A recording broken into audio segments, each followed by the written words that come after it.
Hello, it's Laura the archaeologist back again, and this is the second video all about the history of Wellow.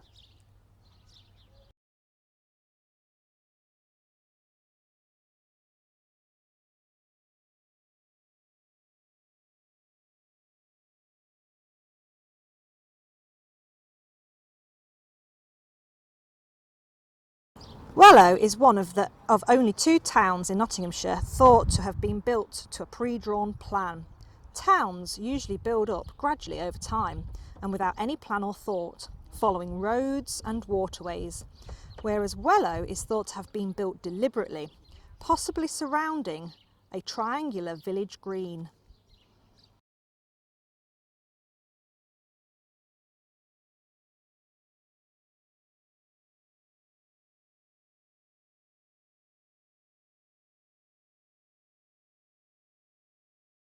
"900 years ago, before Wellow, there were three villages in the area: Crastor, Rufford and Grimston. However, when Rufford Abbey was built in the 1140s, the people of Crastor and Rufford were kicked off their land by the monks and they had to find somewhere else to live. And they found a really good place. They decided to settle in the middle of a large bank and ditch, which is called a dyke. This settlement became known as Wellow. The earliest reference to the village dates to 1207. At this time, Wellow was referred to as Wellha, deriving from the Old English willa and haga, meaning hedge or enclosure near a spring. The enclosure referred to is most likely going to be Gorge Dyke, which surrounds the village, and there are two springs nearby, to the southeast of the village and to the northern side.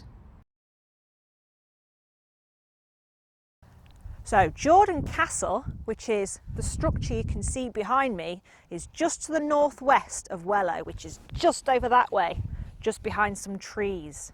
Even though it doesn't look a lot and it's just lumps and bumps in the ground, these lumps and bumps are actually up to 850 years old, maybe even older. It's not actually a castle, but a manor house that was fortified. This means the owner of the manor house, whose name was Jordan Folliot, was allowed to dig a moat, maybe even put crenellations along the top of the house. However, no traces of the house remain, but a big bank and ditch with an entrance on the southwestern side still survives. The interior of the ringwork contains traces of old ploughing methods, and the earthwork remains of a holloway or simply just a bit of a pathway for carts survives, and also a fish pond.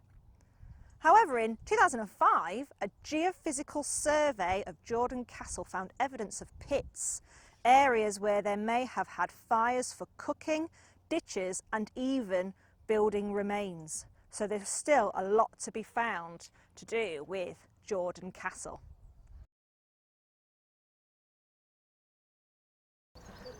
The parish church of St Swithin is over 800 years old. That's pretty old. And what's more, it has 6 bells, 4 of which are over 400 years old. Imagine being woken up by those every morning.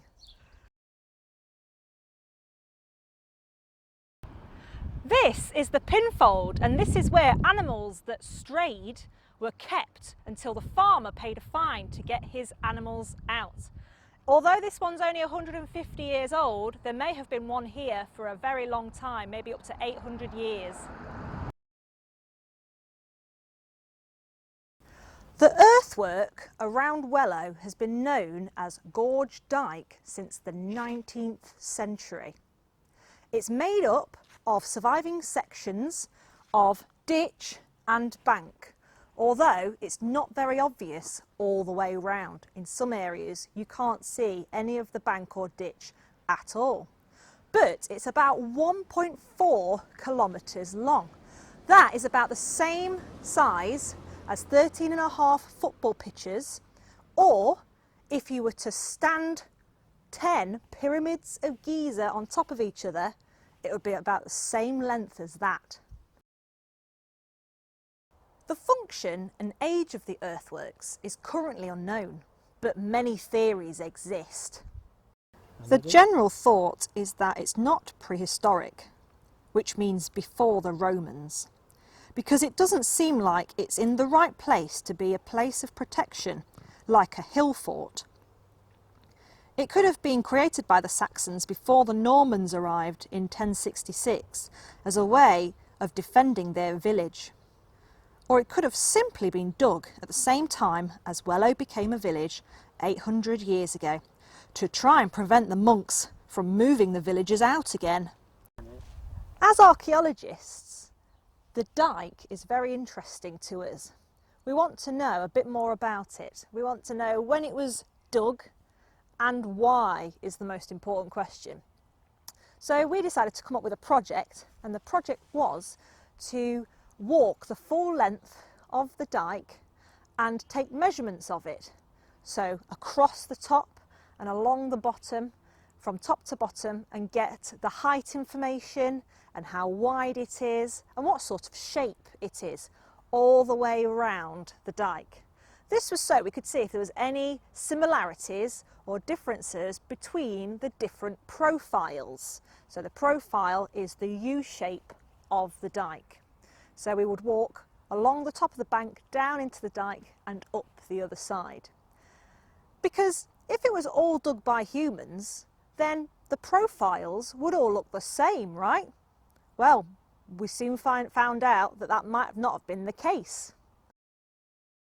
We are now on the northeastern side of the dyke. You can just see it below me here. This is where it's about 2.4 metres deep, and you can also see a really prominent bank, inner bank, and we can just see it going all the way down here. But as we come round a bit further, you can actually see where the dyke disappears and is underneath this modern road, and the bank is just beyond that hedge line there. Beyond that, it seems to just disappear. We may have lost it due to ploughing, and there's also a bit of a hedgerow, so it might have over time all filled in over time. We are now in the eastern part of the dyke, and as you can see that even though it's in private gardens, it is really straight, really obvious, and also really deep.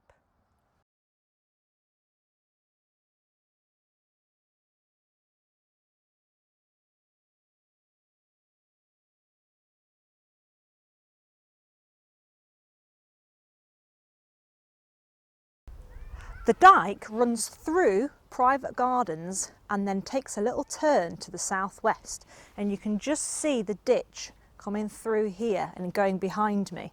But just somewhere behind me here, we actually do lose it as it drops down the hill slightly. But we do still have the bank remaining, and then it continues across the road. In theory, this is the end of the man-made section of the bank and ditch, which you can just see it over here. And it continues across the road and meets a stream where the natural section of the dyke starts.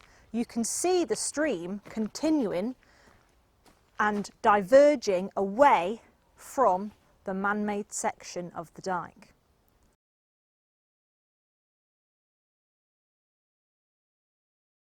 The southwest side of the dyke forms a public right-of-way alongside the stream with private properties either side. It's likely that the maintenance of this path would have altered the original shape of the earthworks over time. So it wouldn't have always had a path, maybe. The banks are really steep here.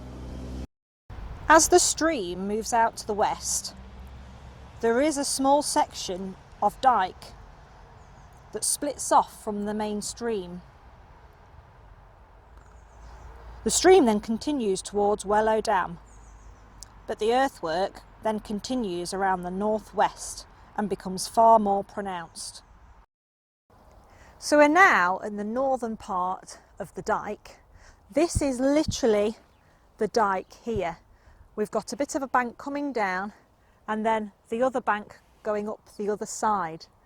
We think that because this is quite irregular, it's a bit wibbly wobbly, that this bit might have been part of the northern stream, where the man-made bit runs round and meets it around this area here.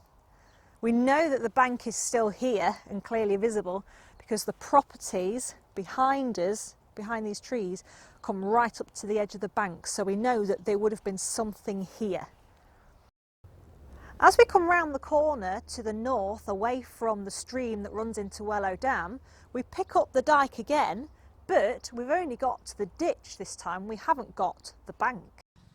It seems like only a part of the dike has actually been dug by humans. There are parts of it in the north and the south that seem to have been formed naturally by streams.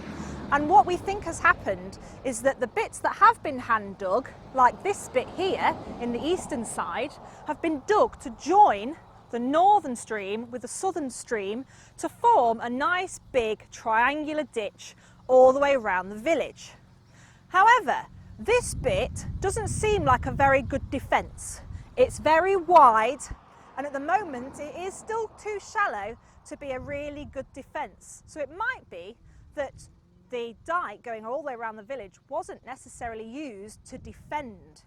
If I was a soldier and I had a sword and I was running at you up that bank, I would look very scary and it would be quite easy. Or not. So what was the dike for? We still don't really know, but one of the more interesting parts of the dike is this bit here that leads on up to Jordan Castle. And this is because it's so shallow and so flat. We've already seen a part of this from the other side of the hedge, and you can see the bank coming towards us, but you don't then see it turning the corner and going off to the west. So why was it so flat? There is possible evidence, lumps and bumps in the ground, that there may have been a bit of a trackway in this field behind me, and also potentially areas where there may have been buildings. So was this area deliberately shallow so that there could be a track leading up to Jordan Castle, which is just behind me that way? We don't really know, and we might never know unless we go and dig it up.